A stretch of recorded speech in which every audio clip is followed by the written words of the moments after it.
Welcome back everyone. Welcome to civil services study. ये practice set number 171 है। ये test series UPPSC PCS के लिए चल रही है और इसके जो प्रश्न है इंपॉर्टेंट है वो और आपकी हेल्प करेंगे यूपी पीसीएस में भी, उत्तराखंड पीसीएस में जो जुलाई में होने वाला है, और आरओ यूपी में भी। तो चलिए स्टार्ट करते हैं। इस टेस्ट सीरीज की प्लेलिस्ट बना रखी है, वहाँ पर आप टेस्ट नंबर 1 से लेकर 171 तक पहुँच सकते हैं। डिस्क्रिप्शन बॉक्स में लिंक है उसका। तो पहला प्रश्न है यहाँ पर, भारतीय राष्ट्रीय राजमार्ग प्राधिकरण की स्थापना किस वर्ष हुई थी? National highway authority of India 1988 1988 में। National highway authority of India NHAI की स्थापना NHAI एक्ट 1988 के तहत की गई थी और यह सड़क परिवहन और राजमार्ग मंत्रालय के प्रशासनिक नियंत्रण में है और इसे राष्ट्रीय राजमार्ग विकास परियोजना के साथ साथ विकास, रखरखाव और प्रबंधन के लिए अन्य छोटी परियोजनाओं को सौंपा गया है। एक स्टेशन एक उत्पाद योजना किस वर्ष की है? ये सीधे सीधे प्रश्न बनते हैं वर्ष को लेकर, सन को लेकर। स्टेट पीसीएस की परीक्षाओं में वर्ष 2022 ऑप्शन नंबर बी है इसका आंसर। तो एक स्टेशन एक उत्पाद योजना रेल मंत्रालय के अधीन भारतीय रेलवे की एक पहल है जिसे मार्च 2022 को वोकल फॉर लोकल को बढ़ावा देने के दृष्टिकोण से लॉन्च किया गया था। पहली वंदे भारत का निर्माण किसके द्वारा किया गया? Diesel locomotive works, golden rock railway कार्यशाला, इंटीग्रल कोच फैक्ट्री या भारतीय हैवी इलेक्ट्रिकल्स लिमिटेड। पहली वंदे भारत, इसका answer option number A, integral coach factory. तो पहली वंदे भारत का निर्माण इंटीग्रल कोच फैक्ट्री चेन्नई के द्वारा मेक इन इंडिया कार्यक्रम के तहत लगभग 100 करोड़ रुपए की लागत से किया गया था। क्वेश्चन नंबर 4 पर आ जाइए। अब मेक इन इंडिया नाम आया ऊपर, तो मेक इन इंडिया जो कार्यक्रम है वो किस वर्ष शुरू किया गया सेंट्रल गवर्नमेंट के द्वारा? ये वर्ष 2014 का है। ऑप्शन नंबर सी है इसका आंसर। वर्ष 2014 में लॉन्च किए गए मेक इन इंडिया कार्यक्रम का उद्देश्य देश को एक अग्रणी वैश्विक अवनिर्माण और निवेश गंतव्य में बदलना है। इसका नेतृत्व उद्योग और आंतरिक व्यापार संवर्धन विभाग, वाणिज्य एवं उद्योग मंत्रालय, भारत सरकार द्वारा किया जा रहा है। हिंदुस्तान एरोनॉटिक्स लिमिटेड यानी HAL का जो मुख्यालय है वो कहाँ पर है? HAL का मुख्यालय हरियाणा में नहीं है, तो पंचकुला को हटा दीजिए। राजस्थान में नहीं है, तो पोखरण हटा दीजिए। नई दिल्ली में नहीं है, कर्नाटक के बेंगलोर में। ऑप्शन नंबर बी है इसका answer. Hindustan aeronautics limited HAL एक भारतीय सार्वजनिक क्षेत्र की एरोस्पेस और रक्षा कंपनी है जिसका हेडक्वार्टर है कर्नाटक के बेंगलोर में। क्वेश्चन नंबर 6 पर आ जाइए। भारतीय भूवैज्ञानिक सर्वेक्षण की स्थापना कब हुई और इसका मुख्यालय कहाँ पर है? दो चीजें एक ही प्रश्न में पूछ रहा है। भारतीय भूवैज्ञानिक सर्वेक्षण 1851 में इसकी स्थापना हुई और इसका जो मुख्यालय है वो कोलकाता में है। तो यहाँ सी वाला ऑप्शन सही हो जाएगा, 1851। भारतीय भूवैज्ञानिक सर्वेक्षण की स्थापना 1851 में मुख्य रूप से रेलवे के लिए कोयला भंडार खोजने के लिए की गई थी। वर्तमान में GSI खान मंत्रालय से जुड़ा कार्यालय है, यानी भारतीय भूवैज्ञानिक सर्वेक्षण खान मंत्रालय से जुड़ा कार्यालय। इसका मुख्यालय है पश्चिम बंगाल की राजधानी कोलकाता में। हिस्ट्री का प्रश्न है, एंशिएंट हिस्ट्री। द्वैतवाद सिद्धांत का प्रतिपादन किसने किया? ये इंपॉर्टेंट है, ठीक है, पूछ लेता है, मैच वैच करने के लिए पूछ लेगा। विशिष्टाद्वैत कौन है? रामानुजाचार्य हो गए। द्वैतवाद सिद्धांत का प्रतिपादन किया माधवाचार्य ने। ए है इसका आंसर। द्वैतवाद सिद्धांत का प्रतिपादन माधवाचार्य ने किया और श्री माधवाचार्य का जन्म हुआ था दक्षिण भारत में उडुपी के निकट तुलुभ क्षेत्र के वेलीग्राम नामक स्थान पर विजयादशमी विक्रम संवत 1256 को ईस्वी में काउंट करें तो 1199 ईस्वी को। इनका बाल्यावस्था का नाम था वासुदेव और माधवाचार्य ने पहले शिक्षा दीक्षा तो अद्वैत वेदांत की पाई थी, किंतु बाद में अद्वैतवाद से संतुष्ट ना होने के कारण इन्होंने द्वैतवाद का प्रवर्तन किया। तो ए है इसका आंसर। करंट अफेयर्स का प्रश्न है, क्वेश्चन नंबर 8। मिस्टी योजना, मिस्टी निम्नलिखित में से किससे संबंधित है इनमें से? मिस्टी में जो एम है वो रिलेट करता है मैंग्रोव से। भारत के समुद्र तट के साथ साथ लवणीय भूमि पर मैंग्रोव वृक्षारोपण की सुविधा प्रदान करने हेतु है मिस्टी योजना। तो बी है इसका आंसर। ठीक है, मिठाइयों से संबंधित नहीं है, भाषा विविधता से संबंधित नहीं है, शिल्पकारों को सूक्ष्म लघु मध्यम उद्यम क्षेत्र का हिस्सा बनाने हेतु नहीं है। देखिए, वर्ष 2023 के बजट में केंद्रीय वित्त मंत्री के द्वारा मिस्टी योजना की घोषणा की गई।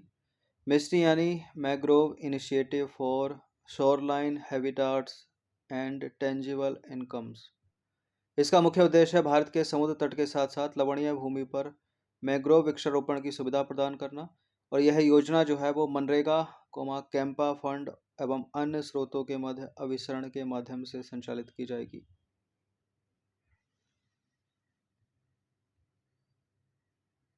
क्वेश्चन नंबर 9 पर आ जाइए। तुर्की में कुछ समय पहले भूकंप आया था, कुछ महीनों पहले। तुर्की में आए भूकंप में राहत पहुंचाने के लिए भारत की तरफ से कौन सा ऑपरेशन संचालित किया गया था? ऑपरेशन राहत, ऑपरेशन दोस्त, ऑपरेशन मित्र या ऑपरेशन तुर्की?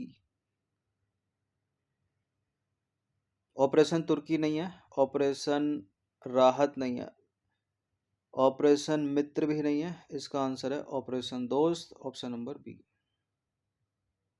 तो भारत ने ऑपरेशन दोस्त के माध्यम से भूकंप प्रभावित तुर्की की मदद के लिए राष्ट्रीय आपदा प्रतिक्रिया बल यानी नेशनल डिजास्टर रेस्पॉन्स फोर्स के कर्मियों, आवश्यक वस्तुओं और चिकित्सा उपकरणों को लेकर अपना छठा विमान भेजा। और छठी उड़ान में बचाव दल था, डॉग स्क्वाड और आवश्यक दवाएं शामिल थी। ऑपरेशन दोस्त के तहत भारतीय सेना के द्वारा तुर्की के हटाए प्रांत में एक फील्ड हॉस्पिटल स्थापित किया गया। ठीक है, फील्ड हॉस्पिटल क्या होते हैं? जैसे कि कैंपिंग लोग करने जाते हैं तो टेंट लगाते हैं, तो इसी में एक बड़ा सा टेंट होता है आर्मी का, और उसमें मेडिकल इक्विपमेंट होते हैं, पूरे शल्य चिकित्सा के जितने औजार सब, और फोल्डेबल बेड होते हैं। और भारत ने सीरिया में भी चिकित्सा आपूर्ति के लिए एक परिवहन विमान भेजा था। क्वेश्चन नंबर 10 पर आ जाइए। राष्ट्रीय आपदा प्रबंधन प्राधिकरण का गठन किस वर्ष किया गया था? वर्ष 2006 में। ऑप्शन नंबर ए है इसका आंसर।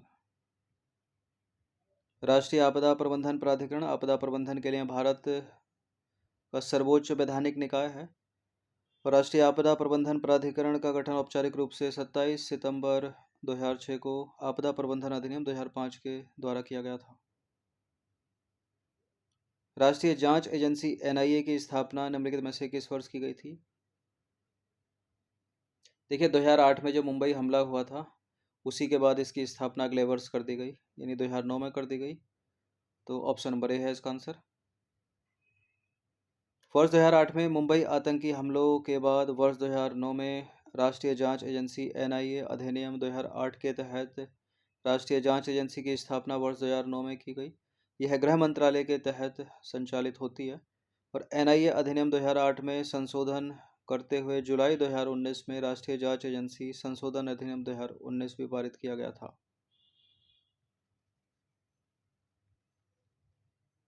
बारहवां प्रश्न है, निम्नलिखित में से किस राज्य ने पीएम श्री एम्बुलेंस सेवा का उद्घाटन किया है? पीएम श्री एयर एम्बुलेंस सेवा, पीएम श्री एयर एम्बुलेंस सेवा मध्य प्रदेश की सरकार ने, भी है इसका आंसर। हाल ही में मध्य प्रदेश सरकार ने एक नई मिश्रित विमान एयर एम्बुलेंस सेवा का उद्घाटन किया जिसे पीएम श्री एयर एम्बुलेंस सेवा के नाम से जाना जाता है। पीएम श्री एयर एम्बुलेंस सेवा का उद्देश्य क्या है? राज्य के निवासियों के लिए हेलीकॉप्टर और फिक्स्ड विंग एयर एम्बुलेंस दोनों का संचालन करते हुए चिकित्सा सेवाओं तक पहुंच प्रदान करना। क्वेश्चन नंबर 13 है, राष्ट्रीय बाघ प्राधिकरण संरक्षण की स्थापना किस वर्ष की गई थी? राष्ट्रीय बाघ संरक्षण प्राधिकरण है 2005। राष्ट्रीय बाघ संरक्षण प्राधिकरण पर्यावरण वन और जलवायु परिवर्तन मंत्रालय के अधीन एक वैधानिक निकाय है। इसकी स्थापना वर्ष 2005 में टाइगर टास्क फोर्स की अनुशंसाओं के साथ की गई थी। क्वेश्चन नंबर 14 पर आ जाइए। राप्ती मगरमच्छ के संदर्भ में निम्नलिखित कथनों में से कौन सा कथन सही है? राप्ती क्रोकोडाइल ये नेपाल में चितवन नेशनल पार्क से बहने वाली राप्ती नदी में पाए जाते हैं और यह जो प्रजाति है इन मगरमच्छों की भारत, पाकिस्तान, नेपाल और ईरान में पाई जाती है और इसे अंतर्राष्ट्रीय प्रकृति संरक्षण संघ यानी IUCN की रेड लिस्ट में वुलनरेबल के रूप में सूचीबद्ध किया गया है। और एक स्टेटमेंट है डी जिसमें बोल रहा है तीनों के तीनों सही हैं।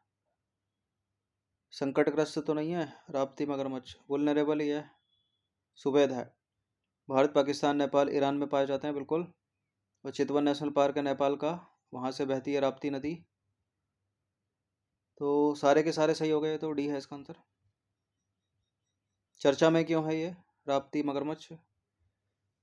देखिए, हाल के अध्ययन बताते हैं अवैध मत्स्यन, रेत खनन जैसे मानव जनित खतरों ने दक्षिण मध्य एशिया में जो चितवन नेशनल पार्क है जहाँ से बहती है राप्ती नदी, उसमें पाया जाता है राप्ती मगरमच्छ, उसके लिए खतरा पैदा कर दिया है।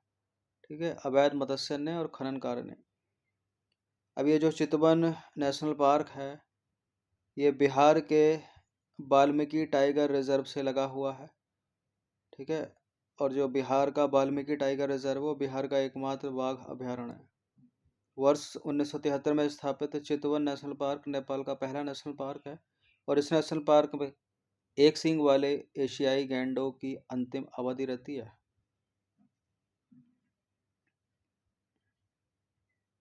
चलिए क्वेश्चन नंबर 15 पर आ जाइए। हाल ही में संयुक्त सैन्य अभ्यास फ्रेंजेक्स 23 निम्नलिखित में से कौन से देशों के बीच आयोजित किया गया? भारत इजराइल, भारत रूस, भारत फ्रांस, भारत जापान। देखिए, इसी में देशों का नाम भी छिपा हुआ है। फ्रांस, ठीक है, इंडिया, ठीक है, France, India, J for joint, EX for exercise. तो इसका आंसर क्या हो जाएगा? ऑप्शन नंबर सी, भारत और फ्रांस। देखिए, भारतीय और फ्रांसीसी सेना के बीच पहला संयुक्त सैन्य अभ्यास फ्रेंजेक्स 23 तिरुवनंतपुरम केरल में आयोजित किया गया। तो पहला है ये, और ऐसा पहली बार हुआ जब दोनों देशों की सेनाएं जो है इस प्रारूप में शामिल हुई जिसमें प्रत्येक टुकड़ी में तिरुवनंतपुरम स्थित भारतीय सेना के सैनिक और फ्रांसीसी 6वीं लाइट आर्म ब्रिगेड की एक एक कंपनी समूह शामिल हुई। और इस अभ्यास का उद्देश्य है सामरिक स्तर पर दोनों बलों के बीच अंतर संचालन, समन्वय और सहयोग को बढ़ावा देना। भारत और फ्रांस के बीच होने वाले अन्य संयुक्त सैन्य अभ्यासों की बात करें तो एक है वरुण, दूसरा है गरुण और तीसरा है शक्ति। जो वरुण है वो नौसेना अभ्यास है, जो गरुण है वो वायुसेना अभ्यास है और जो शक्ति है वो थल सेना अभ्यास है। और इनके इतर एक और यह है फ्रेंजेक्स 23 जो पहली बार हुआ है। क्वेश्चन नंबर 16 पर आ जाइए। हाल ही में चर्चा में रहे समर्थ रामदास या संत रामदास की साहित्यिक कृतियों में निम्नलिखित में से कौन सी नहीं है? संत रामदास की साहित्यिक कृतियों में पंचमन है, दासबोध है, अंतर्भाव है, दशम ग्रंथ नहीं है। ठीक है, दासबोध, पंचमन, अंतर्भाव, समर्थ रामदास या संत रामदास की साहित्यिक कृतियां, जबकि जो दशम ग्रंथ है वो सिख धर्म से संबंधित ग्रंथ है। तो डी आंसर हो जाएगा इसका। क्वेश्चन नंबर 17 पर आ जाइए। निम्नलिखित शिखरों का उनके संगत पहाड़ियों के साथ कौन सा युग्म सही है? दोड्डा बेटा नीलगिरी की, धूपगढ़ सतपुड़ा की, अन्नाई मुडी अन्नामलाई की, गुरु शिखर अरावली की। चारों की चारों इंपॉर्टेंट, बहुत पूछे गए एग्जाम्स में, और ये चारों की चारों सही हैं। ठीक है, गुरु शिखर अरावली, अन्नाई मुडी अन्नामलाई, धूपगढ़ सतपुड़ा, डोडा बेटा नीलगिरी तमिलनाडु। डी है इसका आंसर 1 2 3 4। तो गुरु शिखर जो है राजस्थान में स्थित है, अरावली रेंज का उच्चतम बिंदु 1722 मीटर की ऊंचाई। डोडा बेटा नीलगिरी पहाड़ियों का सबसे ऊंचा पर्वत है। भारत के तमिलनाडु के नीलगिरी जिले में चोटी के आसपास एक आरक्षित वन क्षेत्र है। ठीक है, ऊंचाई 2637 मीटर। अन्नाई मुडी अनामुडी या नाईमुडी केरल में स्थित है। पश्चिमी घाट और दक्षिण भारत की सबसे ऊंची चोटी, ऊंचाई 2695 मीटर। माउंट धूपगढ़ की बात करें या धूपगढ़ सतपुड़ा रेंज मध्य प्रदेश में भारत का सबसे ऊंचा स्थान, पंचमढ़ी में स्थित। इसकी ऊंचाई है 1350 मीटर।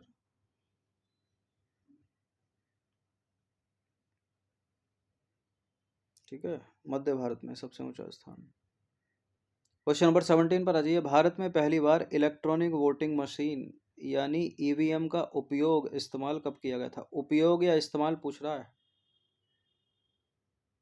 पहली बार कब किया गया? वर्ष 1982 में। तो भारत में ईवीएम यानी इलेक्ट्रॉनिक वोटिंग मशीन का इस्तेमाल पहली बार किया गया वर्ष 1982 में केरल के उत्तर परियूर विधानसभा क्षेत्र के उपचुनाव में। और इलेक्ट्रॉनिक वोटिंग मशीन की शुरुआत से पहले भारत में बैलेट पेपर और मैनुअल काउंटिंग का इस्तेमाल किया जाता था। इलेक्ट्रॉनिक वोटिंग मशीन को पहली बार वर्ष 1998 और 2001 के बीच भारतीय चुनावों में चरणबद्ध तरीके से पेश किया गया था। और वर्ष 1999 में गोवा विधानसभा के जो आम चुनाव हुए थे उनमें पहली बार ईवीएम का इस्तेमाल किया गया। लोकसभा को लेकर प्रश्न कर ले कि लोकसभा में कब, तो वर्ष 2014 से भारत के सभी आम चुनावों में इलेक्ट्रॉनिक वोटिंग मशीन का उपयोग किया गया। तो इसी में आ गए लोकसभा चुनाव भी। अब आ जाइए क्वेश्चन नंबर 18 पर। बहुत यूज़ है इसका आजकल। इसको बोलते हैं लिथियम आयन बैटरी। आपको बताना है कि निम्नलिखित में से कौन सा व्यक्ति लिथियम आयरन बैटरी के विकास में योगदान से संबंधित नहीं है? स्टेनली विंटिंगम, John Goodenough, Irene Curie, Akira Yoshino. रसायन के क्षेत्र में 3 व्यक्तियों को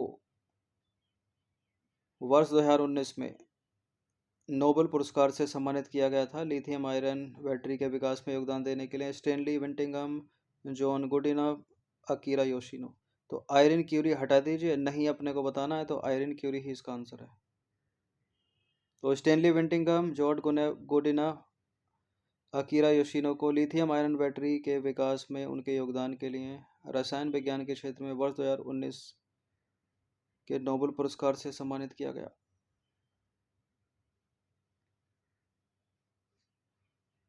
आयन है वो, ठीक है। आयरन है क्या, ऊपर लिख दिया, आयन है, आयन। 18 हो गए। क्वेश्चन नंबर 19 है, 20 प्रश्न है इसमें। अभ्यास तर्कस 2024 से संबंधित निम्नलिखित कथनों पर विचार करेंगे। भारत ब्रिटेन के बीच संयुक्त आतंकवाद विरोधी अभ्यास है और इसका 7वां संस्करण 22 अप्रैल से 15 मई 2024 के मध्य कलकत्ता में आयोजित हुआ। कौन सा सही है इसमें? अभ्यास तर्कस जो है वो भारत और अमेरिका के बीच एक संयुक्त आतंकवाद विरोधी अभ्यास है, ना कि भारत और ब्रिटेन के बीच। गलत है पहला स्टेटमेंट। अभी हाल ही में ये पश्चिम बंगाल की राजधानी कलकत्ता में ही हुआ है। दूसरा वाला सही हो गया। 22 अप्रैल से 15 मई 2024 की, मतलब 7वां संस्करण है, तो सही पूछा है, केवल दूसरा वाला सही हो जाएगा, पहला गलत हो जाएगा। तो अभ्यास तर्कस जो है संयुक्त सैन्य अभ्यास है भारत और संयुक्त राज्य अमेरिका के बीच, ना कि भारत और ब्रिटेन के बीच। तो पहला गलत, बाकी दूसरा सही है। अप्रैल से मई के बीच में कलकत्ता में। क्वेश्चन नंबर 20 पर आ जाइए। हाल ही में भारतीय सेना और भारतीय वायुसेना के बीच संयुक्त अभ्यास गगन स्ट्राइक 2 कहाँ आयोजित हुआ? गगन स्ट्राइक 2 हुआ है पंजाब में आयोजित। बी है इसका आंसर। तो गगन स्ट्राइक 2 भारतीय सेना और भारतीय वायुसेना के बीच संयुक्त अभ्यास मई 2024 में हुआ, पंजाब में हुआ। उद्देश्य क्या है? लड़ाई के दौरान जमीन पर स्थल सेना व आसमान में वायुसेना के बीच बेहतर तालमेल बनाना। तो 20 प्रश्न थे इंपॉर्टेंट, इनकी प्रैक्टिस 1 से 2 बार कर लीजिएगा। धन्यवाद। इन सभी टेस्ट की आप फुल टेस्ट पीडीएफ सीरीज प्राप्त कर सकते हैं। नंबर इस पर कॉल या व्हाट्सएप करके पेड टेलीग्राम ग्रुप से जुड़कर। बाकी सब्सक्राइब रखना सिविल सर्विसेज स्टडी चैनल को।